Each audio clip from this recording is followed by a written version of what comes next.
وہاں سے آوازیں دوبارہ اٹھ رہی ہیں کہ ہمارے لوگوں کو بے دخل نہ کرے. راشد صاحب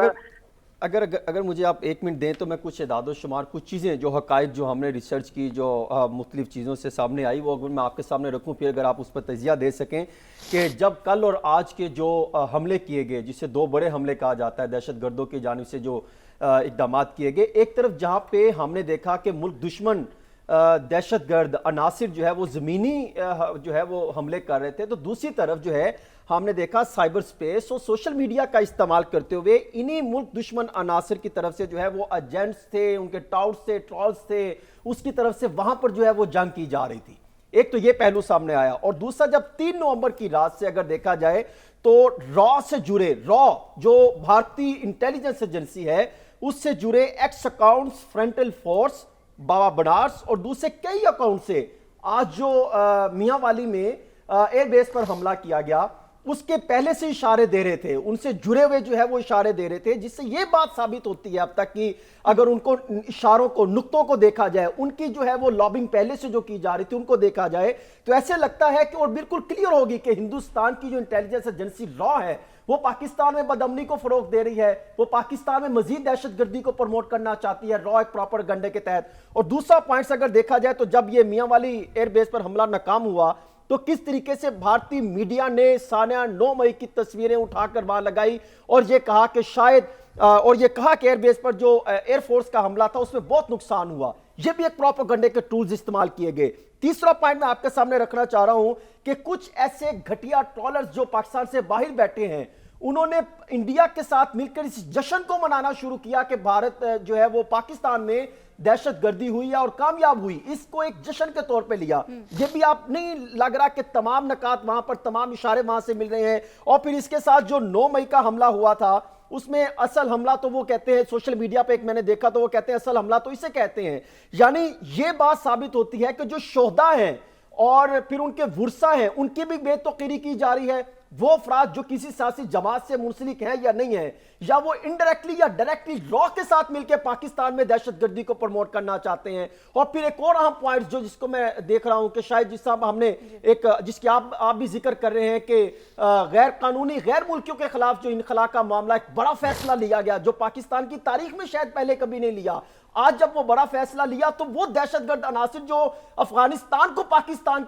کے خلاف استعمال کرتے تھے, اب جو یہاں سے نکل رہے ہیں وہ دہشت گردوں کے خلاف کارروائی کی جاتی ہے, تو شاید اس کو بھی تناظر میں یہ اقدامات شروع کیے گئے. یہ تمام اشاروں کو, نکات کو دیکھتے آپ کا کیا تجزیہ ہے؟ جی بالکل, اس کا تجزیہ یہی ہے کہ جو میں نے پہلے بھی یہ سارے چیزیں گنوائی ہیں کہ یہ اس میں بیرونی ہاتھ ہے, اس میں اندرونی ہاتھ ہے, اس میں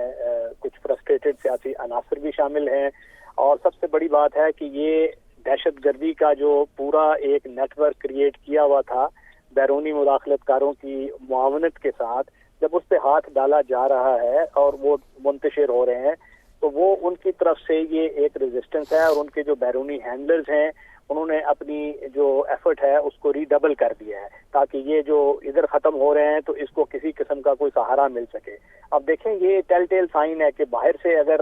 ان کو کیسے پتہ چل گیا کہ کل اٹیک ہونا ہے, اس سے پہلے ہی انہوں نے ٹویٹر ہینڈل پہ اپنے شروع کر دیا یہ پروپیگنڈا کہ جی یہ 9 مئی جیسے واقعات. تو یہ اگر کوئی بھی ذی شعور انسان ہے تو اس کو 2+2 4 کر کے فوراً پتہ چل جانا چاہیے کہ یہ ایک موٹیویٹڈ کیمپین تھی جو ان سنک کی گئی. کیونکہ آج کل جو ہوتا ہے یہ اس دور میں کائنیٹک اور نان کائنیٹک دونوں کے املگم سے آپریشنز کیے جاتے ہیں اور وہ آپریشنز اس طریقے سے دشمن کر رہا ہے, تو ہم نے بھی اس کا جواب اس طریقے سے ہی دینا ہے. اور دیکھیں نا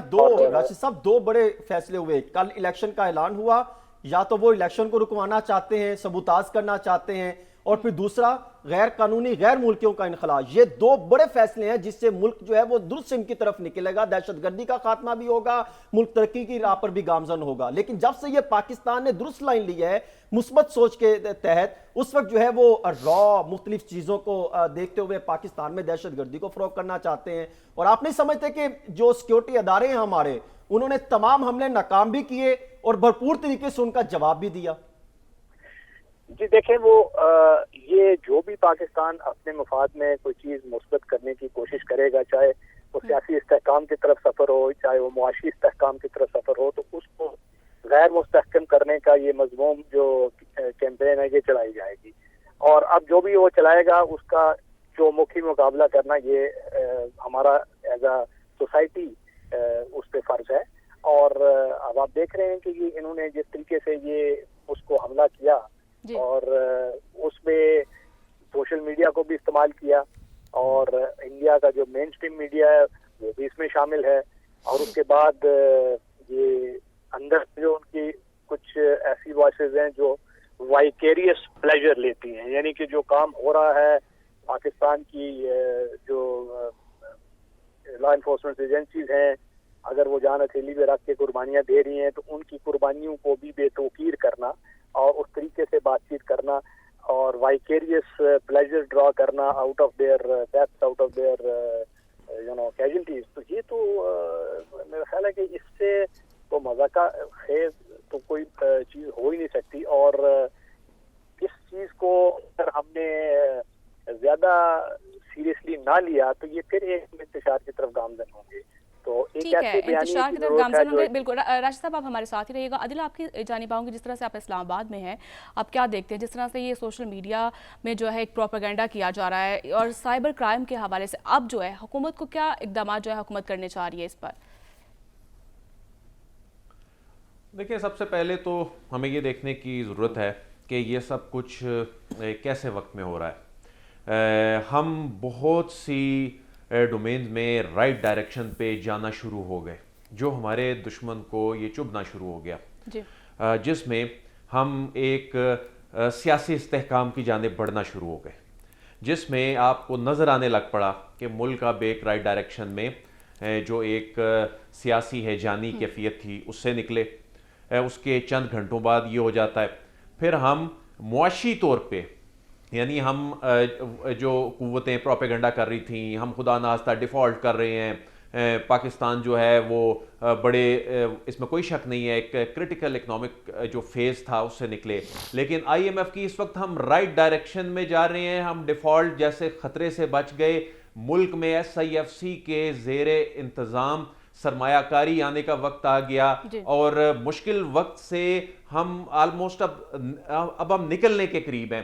ظاہر ہے چیزوں میں وقت لگتا ہے, لیکن اچھا اس کے ساتھ ہی جو ہم نے اپنی انٹرنل سیکیورٹی کے حوالے سے جو کچھ بڑے فیصلے لیے, جس میں افغانیوں کی غیر قانونی مقیم جو غیر ملکیوں کو بے دخل کرنے کی یہ ڈرائیو تھی, یہ کوئی معمولی بات نہیں تھی, یہ بہت بڑا ٹاسک ہے. ہماری جگہ کوئی اور ملک ہوتا تو اس طرح کی اس ڈیڈ لائن میں اس طرح ڈیلیور کرنا اس طرح کی جغرافیائی کنڈیشن میں تقریباً ناممکن ہوتا کسی کے لیے اتنے کم وقت میں. لیکن یہ جو ڈرائیو ہے بڑی کامیابی سے چلی اور ہم نے دیکھا مغربی میڈیا کو بڑی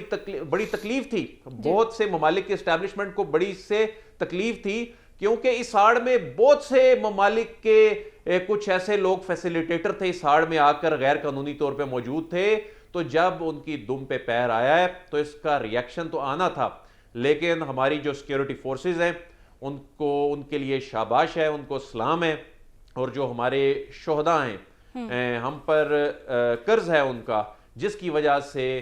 آج ہم اس ملک میں بڑے آزادی سے بیٹھے ہیں اور ہم چل رہے ہیں. تو وہ اپنی جانیں, ان ماؤں کے بچے اپنی جانیں قربان کر کے ان کی وجہ سے ہم محفوظ بیٹھے ہیں.